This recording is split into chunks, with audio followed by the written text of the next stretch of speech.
Capítulo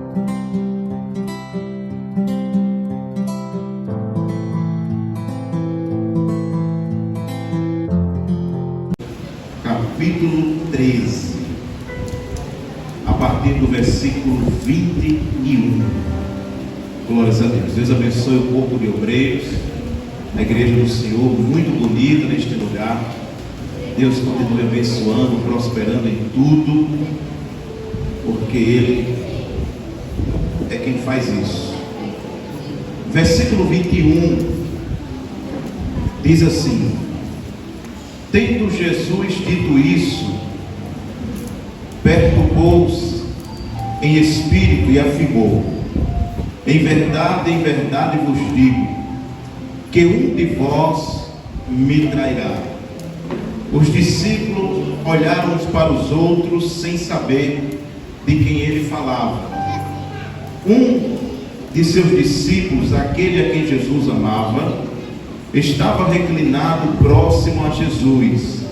Simão Pedro fez sinal a este, dizendo: pergunta de quem o mestre está falando. Reclinando-se aquele discípulo sobre o peito de Jesus, perguntou: Senhor, quem é? Jesus respondeu: é aquele a quem eu der o pedaço de pão molhado. Então, molhando o pedaço de pão, deu a Judas Iscariotes, filho de Simão. Quem diz amém? Amém. Glória a Jesus. Queridos irmãos, é Santa Ceia e eu vejo esse texto muito propício para uma ocasião como esta. Judas, que foi contado como um dos 12 discípulos, ele gozou de alguns privilégios. Entre eles, além dele ser um dos discípulos, quando falamos de discípulos, estamos falando de alguém que convivia constantemente na presença de Jesus. Se fizéssemos uma analogia no sentido, digamos, de igreja, Judas, ele estava na companhia do melhor pastor que alguém poderia ter. Estava tendo os mesmos ensinamentos que os outros 11 discípulos. Mas nessa noite eu quero aqui, juntamente com a igreja do Senhor, pontuar algumas questões importantes como aprendizado, para que sejamos nós bem-sucedidos em toda a nossa carreira. Pois todo crente, irmãos, ele tem uma carreira. Tanto que Hebreus, o autor de Hebreus, sabendo disso, ele fala no capítulo 12: portanto nós, que estamos rodeados de uma tão grande nuvem de testemunhas, deixemos todo o embaraço que tão de perto nos rodeia, e corramos com paciência a carreira que nos está proposta. Então saiba disso, você tem uma carreira, e o objetivo dessa caminhada, dessa carreira, é chegarmos às mansões celestiais, sim ou não? Porém, ao longo da caminhada, existem interferências, existem situações que levam muitas vezes pessoas a se perderem. Por isso que, infelizmente, é comum você ver, achar alguém que um dia serviu a Cristo com força, com alegria, e que hoje não desfruta mais dos privilégios que é estar na presença de Deus. E Judas foi uma dessas pessoas, um desses personagens.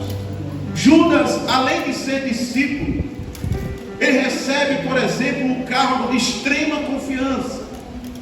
Judas, ele foi simplesmente o tesoureiro durante o ministério de Jesus. Mas alguns pontos que nós observamos foram cruciais para que Judas se perdesse no caminho. Um deles, por exemplo, era o fato de Judas, nos intervalos que ele tinha, podemos assim dizer, nos tempos vagos, ele costumava se reunir com quem não devia. Isso fica claro em Mateus 26, quando então um dos 12, chamado Judas Iscariotes, foi ter com os principais sacerdotes. O que significa isso? Judas estava se acompanhando de quem não devia. E nós sabemos que as nossas companhias, elas dizem muito sobre quem somos nós. Por isso que Paulo teve o cuidado de dizer isso: não vos enganeis, as más companhias faz o quê? Corrompem os bons costumes. Então o primeiro ponto que nós podemos aqui pontuar é com quem nós estamos nos acompanhando. Não quer dizer, queridos, que uma vez crente você agora vai se isolar do mundo. Não é isso. Mas estamos falando daquele momento de conversar, de se abrir, de compartilhar experiências, de compartilhar uma conversa. Estamos falando daquela roda onde muitas vezes nos aceitamos. E quando você menos percebe, você está compartilhando das mesmas conversas, dos mesmos costumes, dos mesmos comentários, e isso não é saudável. Estou falando de uma coisa simples, mas que com o passar do tempo pode se tornar um grande problema. Outro ponto interessante são as escolhas. Houve um momento na vida de Judas que ele fez uma escolha, certamente a pior de todas. Quando ele estava diante daqueles sacerdotes, Judas fez uma proposta. Versículo 15 de Mateus 26: que me queres dar, e vos entregarei. E eles lhe passaram 30 moedas de prata. Preste atenção nisso. Quantas vezes nós escolhemos, muitas vezes, algo que nos traz um prazer de momento, um prazer momentâneo, de momento, algo passageiro, mas é uma escolha, e nós muitas vezes escolhemos aquilo, e quase que sem perceber, é uma escolha que nos afasta da presença de Cristo. Cuidado com as nossas escolhas, porque elas são diárias. Cada dia que surge, cada oportunidade que Deus nos dá, está sempre lá em nossa frente as oportunidades para nós fazermos as nossas escolhas. E Judas, ele escolheu trair Jesus. Parece uma coisa muito óbvia, mas naquele momento Judas já estava espiritualmente cego, porque antes ele se corrompeu por meio das companhias indesejáveis. E isso pode sim ocorrer com qualquer um de nós. Quando você menos espera, a sua visão cega, e lá está você fazendo escolhas erradas. Mas o Senhor Deus nesta noite está nos trazendo um alerta. É o tempo da igreja do Senhor voltar a escolher as coisas santas. Porque existe um fator que não tem como fugir dele. O fator chamado tempo. Cada segundo que o relógio conta, e relógio não anda para trás, cada segundo, cada minuto, acontecimentos e catástrofes tomam o cenário das notícias mundiais, das as notícias nacionais e até regionais, notícias de morte, notícias de guerra, notícias de catástrofes naturais. E quando a pessoa está sem visão espiritual, ela pode olhar e dizer: é apenas mais um acontecimento.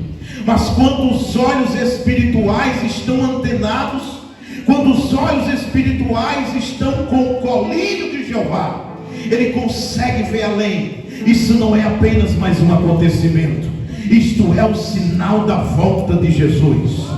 E nós precisamos nos voltar para as escolhas certas, aquelas escolhas que vai nos trazer para perto de Jesus, porque é perto dele que nós temos a garantia de que vamos subir para a eternidade. É tempo de decisão, é tempo de escolha. Não faça como Judas, não escolha as 30 moedas de prata, mas escolha estar na presença de Deus, ainda que isso lhe custe ser chamado de quadrado, ser chamado de bobo, ser chamado de trouxa, porque nós recebemos esses adjetivos lá fora, ainda que nos custe a própria vida, mas vale a pena estar na presença, porque a vida aqui vai passar, mas muito em breve nós vamos entrar em um cenário chamado eternidade, e essa eternidade está preparada para aqueles que escolherem estar com Jesus. Aleluia. Quantos aqui já escolheram estar com o Mestre? Eu quero lhe fazer um convite especial nesta noite. Somente para você, se não for pedir muito, levantar a sua mão direita para os céus e render 30 segundos de glória a Deus e aleluia. Você pode perguntar: pregador, para que isso? O Espírito de Deus fala ao meu coração que nesta noite Ele está trazendo para a sua casa, que nesta noite Ele está trazendo renovo para a sua igreja. Alguém que, quem sabe, há dias, meses ou até anos não sabia o que era chorar na presença de Deus, você vai sentir esse prazer hoje, porque Jesus vai te trazer de volta para a mesa. Então mantenha essa mão levantada para o alto e glorifica os céus, porque enquanto você glorifica, papai vai mandando maná do céu, vai mandando renovo, vai mandando reforço, porque nós estamos em uma guerra espiritual. Mas eu quero decretar nesta noite que a vitória já é nossa pelo sangue de Jesus, a vitória da igreja pelo sangue de Jesus. E onde está a igreja militante que não cochila, que não dorme, mas está de prontidão para pelejar? Mantenha a mão erguida para os céus e rasga este coração com glória.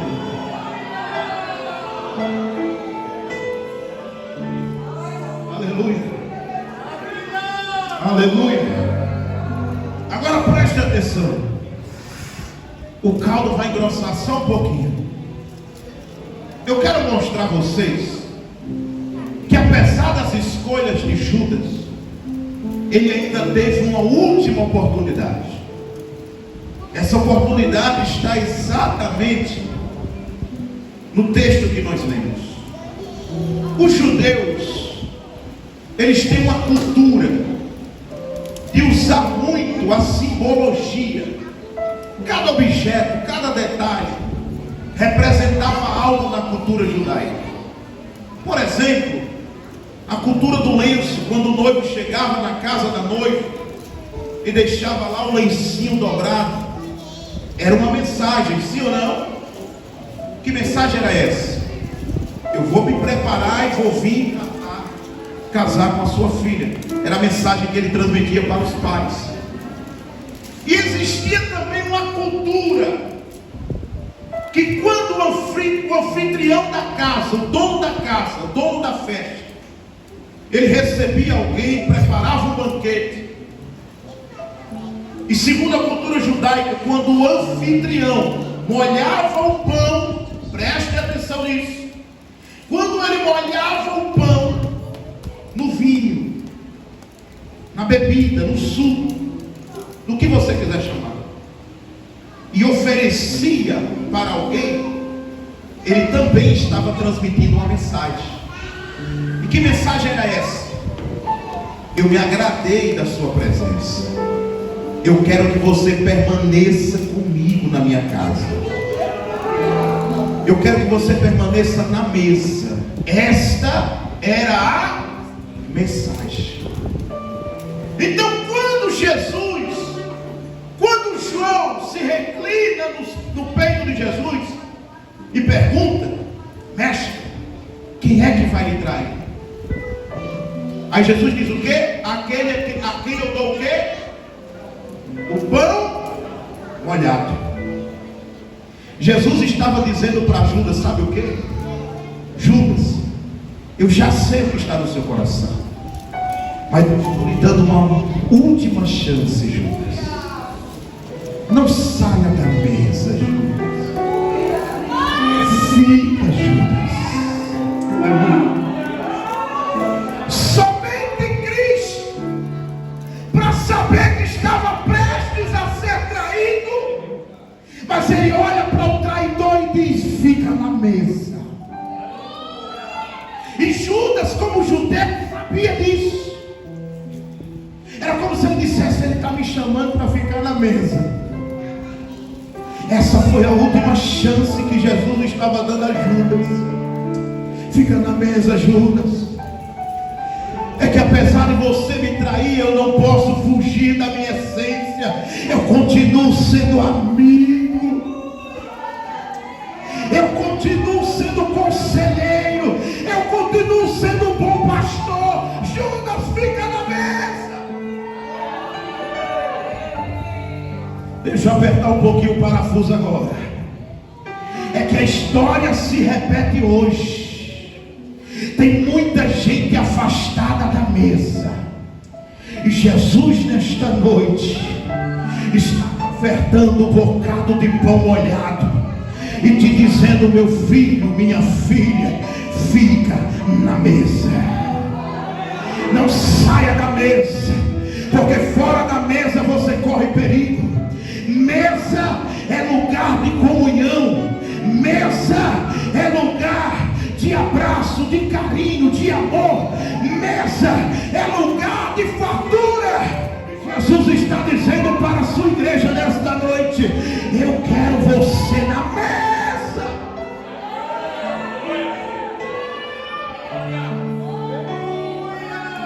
Tem gente que está dentro da casa, mas não está na mesa. Isso é sério. Tem gente que está debaixo do mesmo teto, mas está afastado da mesa. E Jesus está dizendo nesta noite: pelo amor de Deus, volta para a mesa. Volta para a mesa. Volta para a mesa. Porque Ele está vindo buscar só aqueles que estiverem na mesa. Se você rejeitar o bocado de pão molhado hoje, é problema seu. Mas eu já tomei posse, porque eu quero sentar na mesa. Eu quero estar na mesa. E quando aquele grande dia chegar, meu pastor, todos nós estaremos juntamente com Ele na mesma mesa. Na mesma mesa, em comunhão um com os outros. Sabe qual é o grande problema? É que tem gente rejeitando a mesa porque não consegue falar com o irmão que está do lado. Que está rejeitando a mesa porque está muito acomodado no adultério. Tem gente que está rejeitando a mesa porque está muito acomodado na fofoca, no disse-me-disse. Mas nesta noite é noite de limpeza. Larga esta sujeira, larga tudo que você adquiriu lá fora. Toma um banho, veste a roupa limpa de Jeová e se assenta na mesa, porque hoje tem pão para a igreja do Senhor. Só quem está entendendo o teor da mensagem.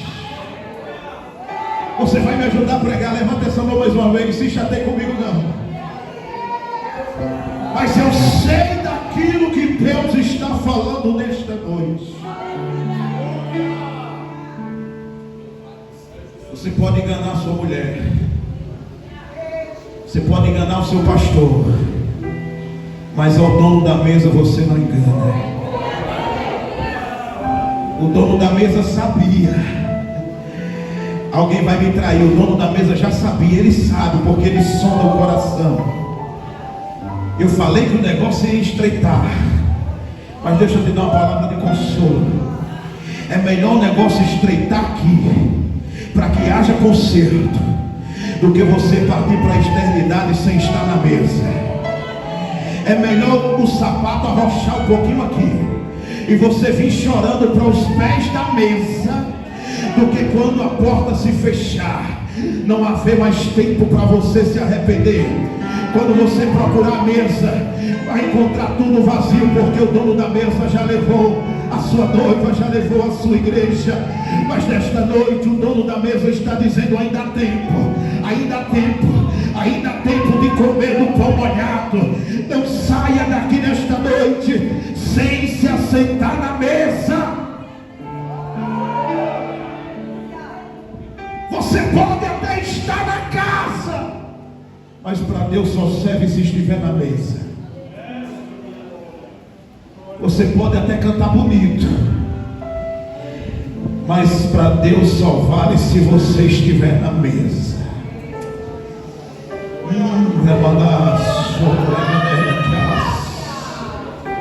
Satanás tem criado artimanhas para arrancar crente da mesa, e esse negócio está ficando perigoso. O que essas redes sociais, desculpa, mas tem que ser dito, o que essas redes sociais têm arrancado de crente da mesa, não é brincadeira. Mas eu quero ser profeta, boca de Deus aqui nesta noite.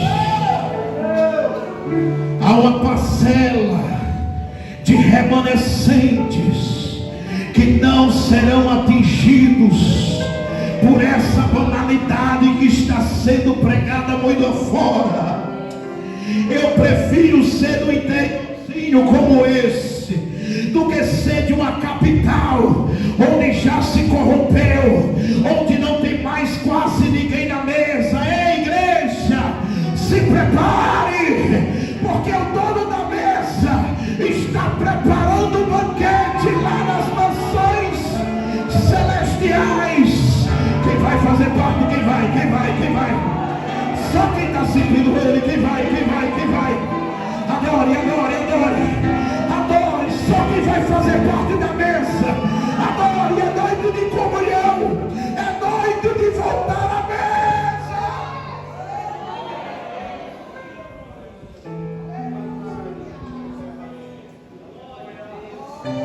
É noite de voltar à mesa. Eu trago o imprimato de Deus para mim aqui nesta noite. Você não vai sair daqui hoje sem se assentar na mesa. Chega de frieza, chega de fingir que está tudo bem.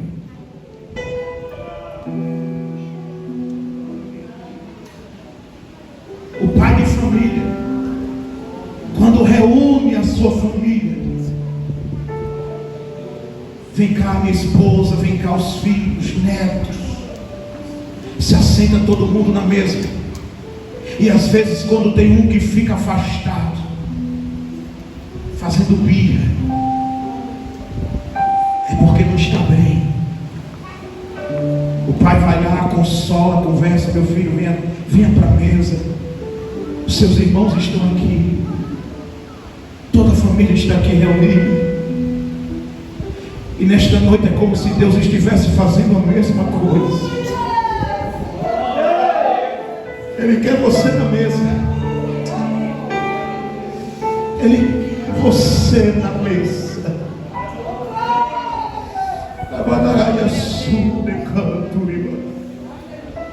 Eu não sei o que afastou você da mesa. Se o pecado, se a vaidade. Mas é noite de fazer um autoexame. A ocasião não permite, eu não vou chamar ninguém à frente. É você e Deus. É você e Deus. Mas pede para Ele nesta noite. Pede para Ele. Diga: Senhor, eu sei que eu não mereço,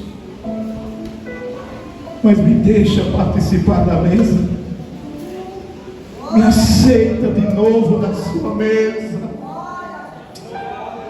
Deixa eu te falar uma coisa: Jesus não vai te rejeitar. Ele não vai te rejeitar. Aleluia. Mas Ele quer que você venha para a mesa depressa.